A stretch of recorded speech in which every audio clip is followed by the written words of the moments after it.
Real aircraft are everywhere at this municipal airport in Livermore, California. But for James Price, a senior air traffic controller, it's just somewhere to park his 737 simulator. People who love jets will know what I'm talking about. You hear the whine of the turbine engine. It just raises the hair on your skin. You just love it. It's something you want to do. My cockpit was born in 1968. It was I believe it was number 20 in the 737 line. It's a 737-100 that was originally delivered to Lufthansa Airlines in, I believe, 1969. People's Express in the United States bought it from Lufthansa, and the cockpit was retired in 1997 to Ardmore, Oklahoma. 5 PCs, a home cinema system, and the Epic card. But for James, the best part is the cockpit. You just can't beat the realism. You sit in it, you can smell it. The atmosphere is just hard to beat. I mean, there's just nothing like it. Sitting at a desk in front of a computer with a plastic joystick, there's just no comparison, none whatsoever. All my friends think it's pretty cool. They can't believe that I spend the time and the money that I do on it. You know, don't you have something better to spend your money on? Well, no.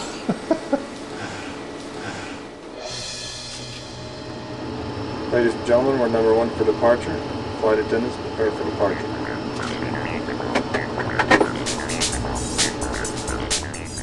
All right, takeoff briefing. Fly runway heading through 1,000 feet AGL, then we'll start a right turn to the north. We'll proceed over the city of San Francisco. We'll continue our right turn to the southeast down to San Francisco Bay. We'll level off at 3,000 feet. Takeoff. Along with landing, it's the most testing part of the flight. With so many items on the checklist, it's time for James to concentrate.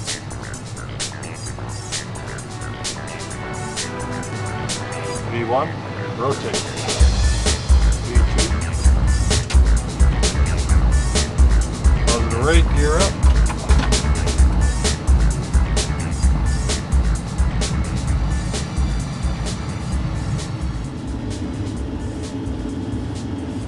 We'll just fly down the San Francisco Bay on the east side of the bay, and then we'll swing around back into San Francisco. Once at cruise height, James can engage the autopilot, sit back and admire the view.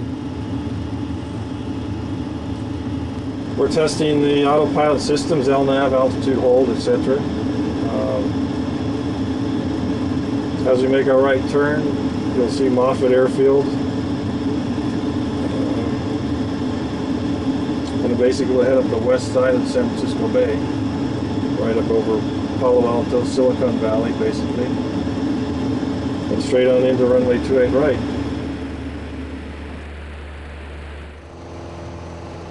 As well as the simulator, James pilots his own light aircraft. Like all pilots, he had to pass a stringent medical. But for those who fail, the ban on flying will last a lifetime. I've never been into computer games as such. I never treated flight simulation as a game. It's always been a simulation and emulation of something in reality which you can't otherwise do. Well, I certainly can't because of my eyes. I've got retinitis pigmentosa, which is a deterioration of the retina such that, well, in my case, in some cases it's different. In my case it reduces peripheral vision. So I've actually got tunnel vision. I can't see outside a tunnel about that size. And that stops me getting a pilot's license. That was, I can't remember how many years ago now, 5 years ago perhaps. More recently, 2 years ago, it progressed to the point where I'm not allowed to drive a car either, so it's quite upsetting. For Kevin Saker, the simulator is also a passport to a lost dream. When I was 18, I was quite enthusiastic to try and go the self-improver way, to get my PPL and bill the hours and try and become a professional pilot. Unfortunately, I had some problems when I took the medical. They said I was slightly colourblind and it would affect my ability to get a licence for flying at night in particular. It was some years after that that computers came on the scene, and I decided I'd try and maintain my interest by building a flight simulator, and that's what I ended up doing. But a 767 in the spare room doesn't please everybody. You think you're up there for minutes, but you're up there for hours. You know, the time goes very quickly. It's a problem. For who? For the wife.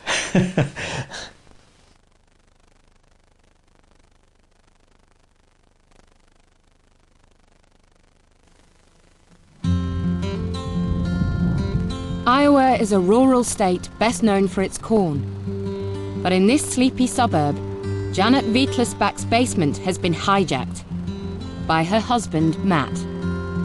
The very first time I met him, and you look down the hall and you see this little tiny bedroom packed with all this electronic equipment. It looked like the space shuttle. It's like, what does this guy do?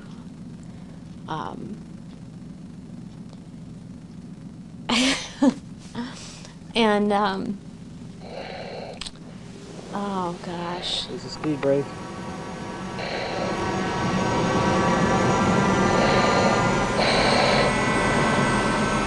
Little did Janet know that she would have to share her husband with a fighter jet. Coming up on the trench. Welcome to life with an obsessive sim builder.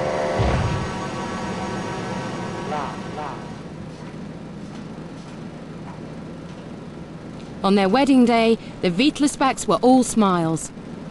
But it wouldn't be long before Janet became the only widow in America whose husband was still living. Janet said, you're down there so much sometimes I think you're dead. So I came up with the term sim widow, and it kind of stuck, because all of us, it seems, that have wives that build these simulators, to some degree, vanish for long periods of time into our own altered realities. And sim widow is a very effective term to describe the feeling of a female abandoned by her spouse that has succumbed to this fort-building madness of adults.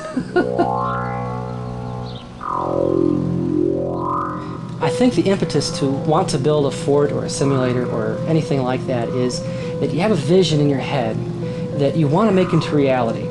So you have to create your own environment. You have to think in 3 dimensions and turn that into something tangible. And that was the challenge and the fun part. Say, well, I think I can build this.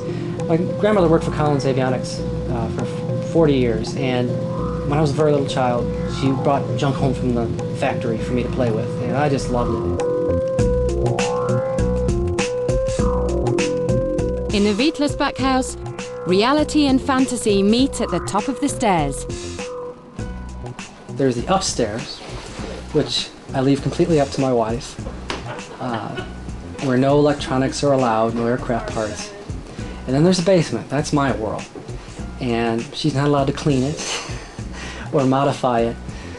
She can complain about it if she wants, but she can't mess with it. So I have 2 choices when walking in that back door. I either walk into marriage reality or flight sim, fantasy, obsession building reality. It's a little crazy. He'll take it to bed with him. He'll toss and turn. He won't sleep because he won't stop thinking about it until he can get it resolved.